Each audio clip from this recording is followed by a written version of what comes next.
Mesdames et messieurs, bienvenue sur Africa 24 à ce nouveau numéro de décryptage où nous recevons M. Yao Dogbo, l'un des bâtisseurs de l'économie africaine. Un prix lui a même été décerné dans ce sens en avril 2018 à Abidjan. M. Yao Dogbo a de grandes ambitions pour le secteur bancaire car pour lui l'avenir de ce secteur réside dans l'innovation. Il a même créé en 1991 une entreprise Sergi Banking, également présente au Togo depuis 2015. Son entreprise est considérée comme le premier éditeur africain de logiciels de gestion bancaire. Comment êtes-vous arrivé dans ce secteur? Je suis arrivé à la banque par hasard. J'étais dans une société de prestation de services qui travaillait principalement pour un grand groupe bancaire en France et qui s'est installé en Côte d'Ivoire. J'ai été chef de département des logiciels pour ce groupe bancaire. Et puis, ce n'est que le prolongement de cette activité que je faisais qui m'a permis de me mettre à mon compte depuis 1991 en créant la société Sergi pour prolonger l'activité que j'ai su faire.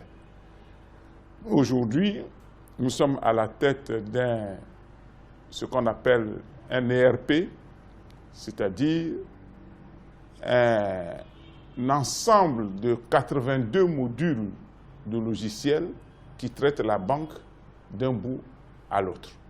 C'est-à-dire depuis la rencontre du client jusqu'aux déclarations à la banque centrale, en passant par toutes les opérations bancaires. Quel est le développement actuel de votre entreprise Sergi Banking Service? Nous avons suivi l'évolution technologique et nous sommes aujourd'hui à la digitalisation complète de la banque.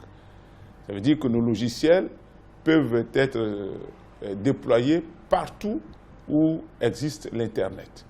Depuis, donc toutes les opérations continuent d'être faites comme par le passé, à la différence que désormais on peut opérer depuis chez soi.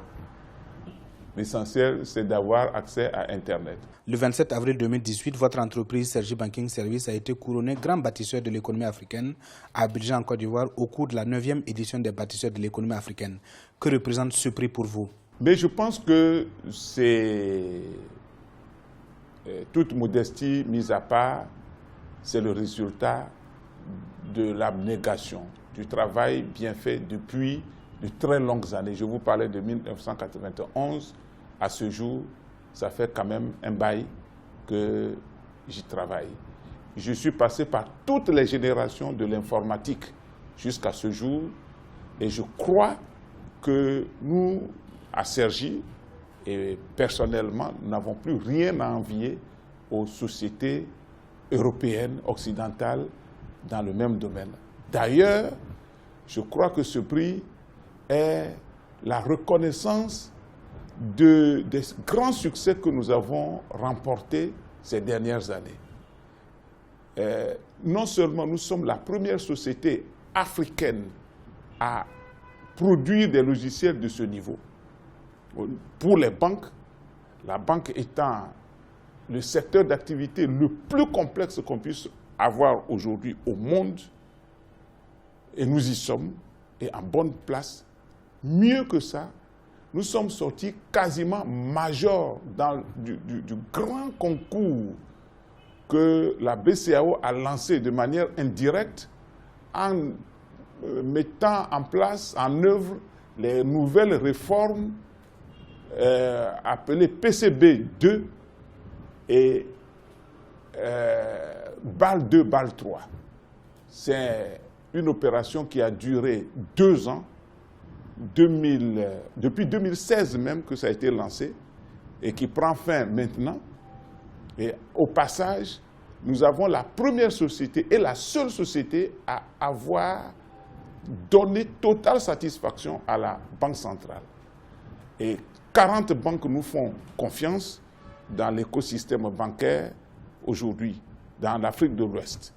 Quels sont les défis qui vous attendent maintenant? Alors, ce prix est effectivement un réel défi. C'est une reconnaissance, mais qui nous projette face à des défis énormes qui sont de deux ordres. Le défi technologique. Nous n'avons pas le droit de baisser les bras. Nous devons faire la veille technologique. Nous devons suivre, nous devons même devancer. C'est ce que nous faisons au quotidien avec nos équipes jeunes d'une quarantaine de personnes. Le deuxième défi, il est du côté du métier de la banque qui est en perpétuel changement grâce aux efforts constants que fait la BCEAO, c'est-à-dire la Banque centrale, pour porter notre système bancaire à l'international. La Banque centrale a décidé depuis quelques années de mettre la réglementation régissant l'activité bancaire au plan international en place pour nos banques, et alors nous devons suivre. Ce n'est pas facile. C'est une course perpétuelle, c'est une course permanente, donc qui se court sur deux fronts. Comment voyez-vous l'avenir du secteur bancaire au Togo? Le constat aujourd'hui, c'est que nos pays sont sous-bancarisés. C'est-à-dire qu'il n'y a pas suffisamment d'agences bancaires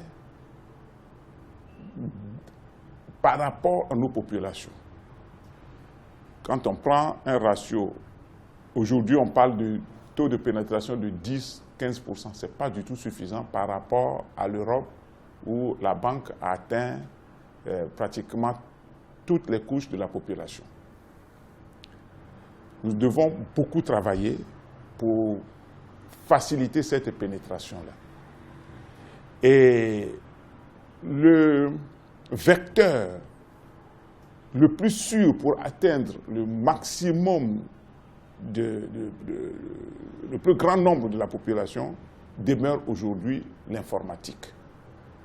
À travers les nouvelles technologies, les banques ont la possibilité d'atteindre plus rapidement ces populations. Mais nous voyons deux tendances se dessiner aujourd'hui. Les banques d'un côté et les opérateurs de télécommunications de l'autre, qui se font une sorte de guerre, mais pour la même cause, pour le bien-être de nos populations. Cette guerre ne va pas durer longtemps. Oui, elle ne va pas durer longtemps parce que la technologie va mettre tout le monde d'accord. Et quelles sont vos récentes innovations pour justement améliorer le système bancaire africain?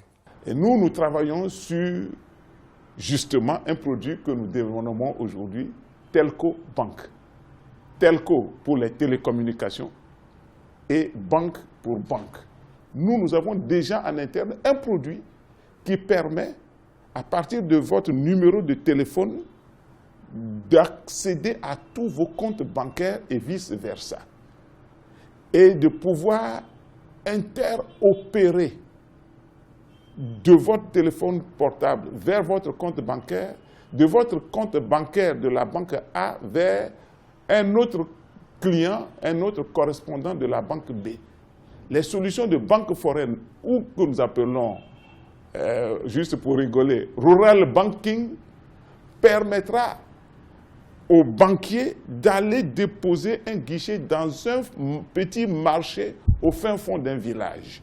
Venir avec son kit de guichet et recevoir des ouvertures de compte, recevoir des versements, et payer des retraits, payer la mobile money, faire des prestations autour d'une petite caisse, comme on trouve des tontiniers dans les différents marchés.